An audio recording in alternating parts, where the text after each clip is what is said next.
Hello दोस्तों, welcome back to my channel सफलता का रास्ता।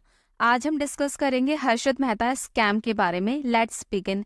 जब भी हम हर्षद मेहता के बारे में सोचते हैं तो पहली चीज माइंड में आती है stock market scam. Harshad Mehta ने कैसे स्टॉक मार्केट को मैनिपुलेट किया, चलिए इसे समझते हैं। कैसे हर्षद मेहता ने इंडिया का आज तक का सबसे बड़ा स्कैम किया। हर्षद मेहता ने अपनी बीकॉम की शिक्षा मुंबई के लाजपत राय कॉलेज से पूरी की थी और कुछ समय तक अलग अलग कंपनी में जॉब भी की। कुछ समय के बाद हर्षद मेहता को स्टॉक मार्केट में इंटरेस्ट आने लगा। फिर उन्होंने अपनी जॉब छोड़कर बी अम्बालाल ब्रोकर को ज्वाइन कर लिया।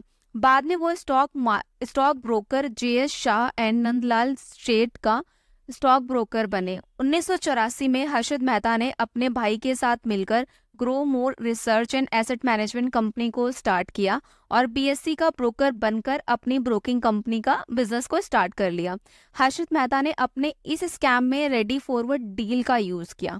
एक्चुअली गवर्नमेंट को जब भी प्रोजेक्ट के खर्चों को उठाने के लिए फंड्स की जरूरत होती है तो गवर्नमेंट सिक्योरिटी इश्यू करती है, जिन्हें गवर्नमेंट सिक्योरिटीज बोलते हैं, जैसे कि गवर्नमेंट बॉन्ड्स, जिसके थ्रू गवर्नमेंट अपने एक्सपेंसेस कवर करने के लिए पैसा उठाती है और इन पैसों के बदले गवर्नमेंट सारे इन्वेस्टर्स को इंटरेस्ट देती है। सारे बैंक्स को इन गवर्नमेंट सिक्योरिटी में इन्वेस्ट करना मैंडेट था।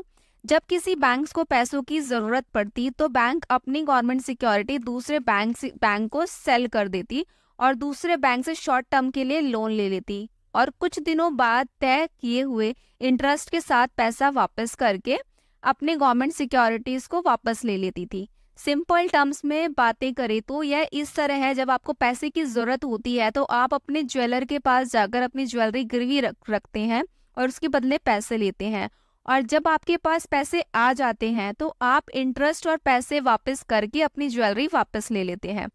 बिल्कुल इसी तरह रेडी फॉरवर्ड डील में एक बैंक दूसरे बैंक को शॉर्ट टर्म के लिए लोन देती थी।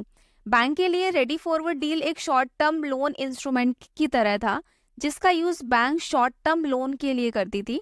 रेडी फॉरवर्ड डील में ब्रोकर बैंक्स के बीच में मीडिएटर का काम करती थी, जिसका काम था जिसे गवर्नमेंट सिक्योरिटी बाय करनी है उसके लिए सेलर ढूंढना और जिसे सेल करना है उसके लिए बायर सर्च करना। रेडी फॉरवर्ड डील में कुछ लूपहोल्स थे जिनके जरिए पैसा बनाया जा सकता था और उनके बारे में हर्षद मेहता को बहुत ही अच्छे से पता था, और फिर हर्षद मेहता ने उन लूपहोल्स का यूज करते हुए इन चीजों का अपने पर्सनल बेनिफिट्स के लिए यूज किया। चलिए इसे समझते हैं। मान लीजिए 4 बैंक्स हैं ABCD। जब A अपनी गवर्नमेंट सिक्योरिटी बेचना चाहती है, A बैंक को अपनी गवर्नमेंट सिक्योरिटी बेचना है, तो हर्षद मेहता उस बैंक के लिए एज अ ब्रोकर काम करता था। हर्षद मेहता A से गवर्नमेंट सिक्योरिटी लेता था और बायर ढूंढने के लिए उनसे कुछ टाइम मांग लेता था। तभी जब बैंक B जिसे गवर्नमेंट सिक्योरिटी खरीदनी है उसके पास जाकर उनसे सिक्योरिटीज के पैसे ले लेता था और सेलर ढूंढने के लिए उस B बैंक से भी कुछ समय मांग लेता था। इस तरह हर्षद मेहता बैंक A के लिए वे सिक्योरिटीज एंड बैंक B से लिया हुआ कैश दोनों ही कुछ दिनों के लिए अपने पास रख लेता था। RBI की गाइडलाइंस के अनुसार कोई भी बैंक ब्रोकर के नाम पर चेक इश्यू नहीं कर सकता था। उसे डायरेक्ट बैंक के नाम ही पेमेंट करनी होती है, ना कि ब्रोकर के नाम पर। जबकि इस केस में चेक सेलर के नाम पर इशू ना करके हर्षद मेहता के नाम पर इशू किया जाता था। बहुत सारे बैंक को पता ही नहीं होता था कि वो किस बैंक के साथ ट्रांजैक्शंस कर रहे हैं, क्योंकि बैंक सीधा हर्षद मेहता के साथ ही डील करती थी। हर्षद मेहता सालों से बैंक्स के साथ एज अ ब्रोकर की तरह अच्छे से काम कर रहा था। हर्षद मेहता ने इस ट्रस्ट का फायदा उठाया। उसने बैंक से मिला पैसा स्टॉक मार्केट में शेयर्स के प्राइस को बढ़ाने में यूज किया, स्टॉक मार्केट को मैनिपुलेट करने के लिए यूज किया। कुछ दिनों का वेट करने के बाद जब बैंक A गवर्नमेंट सिक्योरिटी का पैसा मांगती थी तो हर्षद मेहता कोई और बैंक ढूंढ लेता था जिसे गवर्नमेंट सिक्योरिटी खरीदनी है और वो पैसा लेके बैंक A को दे देता था। यह सिलसिला इसी तरह चल रहा था। हर्षद मेहता ने रेडी फॉरवर्ड डील का उपयोग चेन सिस्टम की तरह यूज करना शुरू कर दिया, जिससे हमेशा हर्षद मेहता के पास अच्छा खासा पैसा रहता था। जब बैंक्स एक बैंक से दूसरे बैंक से गवर्नमेंट रिसीप्ट बाय करती थी तो दूसरा बैंक उसे एक रिसीप्ट देती थी जिसे बैंक रिसीप्ट बोलते हैं, और उस बैंक रिसीप्ट से यह कंफर्म होता था कि गवर्नमेंट सिक्योरिटी सेल हो गई है और गवर्नमेंट सिक्योरिटी सेल करने वाले बैंक को उसके पैसे मिल गए हैं। जब हर्षित मेहता को स्टॉक मार्केट मैनिपुलेट करने के लिए और ज्यादा पैसों की जरूरत पड़ने लगी, तब हर्षित मेहता ने अपना स्कैम एक स्टेप लेवल और बढ़ा दिया। इस बार हर्षित मेहता ने फेक बैंक रिसीप्ट्स बनाई। जिन बैंक्स को गवर्नमेंट सिक्योरिटी खरीदनी होती थी, उस बैंक्स को हर्षित मेहता फेक बैंक रिसीप्ट देता था, और बैंक्स ये समझकर पैसा देती थी कि बैंक रिसीप्ट्स ओरिजिनल है, और फिर हर्षित मेहता ने उन पैसों का यूज स्टॉक मार्केट को मैनिपुलेट करने के लिए यूज करना शुरू कर दिया। उन पैसों की मदद से हर्षित मेहता ने कई स्टॉक बहुत ही ज्यादा हाई लेवल पर पहुंचा दिए। जैसे एसीसी का स्टॉक उस टाइम पे कुछ ही महीनों के अंदर 200 रुपए से 9,000 रुपए तक पहुंचा दिया था। बैंक से मिला हुआ पैसा हर्षित मेहता हैविली स्टॉक मार्केट में यूज करता गया, जिससे स्टॉक मार्केट में तेजी आ गई।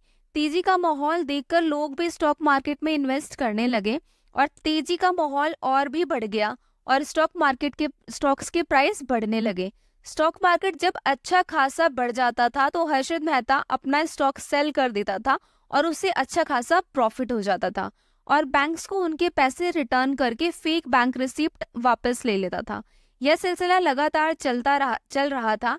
यह सिलसिला तब तक अच्छे से चलता रहा जब तक शेयर्स के भाव लगातार बढ़ रहे थे, लेकिन जब स्टॉक मार्केट में मंदी का दौर आया, तब शेयर्स के भाव लगातार गिरने लगे। तब हर्षित मेहता को अच्छा खासा लॉस हुआ और हर्षित मेहता बैंक का पैसा वापस नहीं कर पाया। जर्नलिस्ट सुचिता दलाल ने टाइम्स ऑफ इंडिया के आर्टिकल में हर्षित मेहता का पर्दाफाश किया, और फिर बैंक्स को पता चला कि हर्षित मेहता के द्वारा दी गई बैंक रिसिप्ट झूठी है, जिनकी कुछ वैल्यू ही नहीं है, और जिनके बदले हर्षित मेहता ने करोड़ों रुपए लिए थे। बैंकिंग सिस्टम को करीब उस समय 3,000 से 4,000 करोड़ रुपए का नुकसान हुआ था, जो उस टाइम काफी बड़ी रकम थी। जब यह स्कैम एक्सपोज हुआ था, तब स्टॉक मार्केट बहुत बुरी तरह क्रैश हुआ था, जिससे रिटेल इन्वेस्टर को काफी नुकसान हुआ। विजया बैंक के चेयरमैन, जिन्होंने हर्षित मेहता के नाम पर चेक इशू किए थे, उन्होंने स्कैम एक्सपोज होते ही सुसाइड कर लिया था, और फिर बैंक्स हर्षित मेहता से अपना पैसा मांगने लगे। लेकिन मंदी के दौर के कारण और शेयर मार्केट क्रैश होने के कारण हर्षित को काफी सारा लॉस हुआ था, जिसकी वजह से हर्षित मेहता बैंक्स को उनके पैसे वापस नहीं कर पाया। सीबीआई ने 9 नवंबर 1992 को हर्षित मेहता को अरेस्ट किया था। हर्षित मेहता पर 600 civil action suits and 70 criminal cases के चार्जेस लगे थे। सेबी ने हर्षित मेहता को स्टॉक मार्केट में इन्वेस्ट करने के लिए हमेशा के लिए बैन कर दिया। हर्षित मेहता को थाने जेल में रखा गया था। अचानक एक रात हर्षित मेहता को छाती में दर्द होने लगा, फिर उन्हें थाने सिविल हॉस्पिटल में एडमिट किया गया। 31 दिसंबर 2001 की रात लगभग 12:30 बजे हर्षित मेहता की डेथ हो जाती है। तब हर्षित मेहता की डेथ हुई, तब भी हर्षित मेहता के ऊपर 27 केसेस पेंडिंग थे। हर्षित मेहता की लाइफस्टाइल काफी अच्छी थी। हर्षित मेहता के पास मुंबई में एक सी फेसिंग बंगला था और कुछ महंगी कारें थी, जो उस टाइम पे किसी के लिए भी अफोर्ड करना काफी मुश्किल था।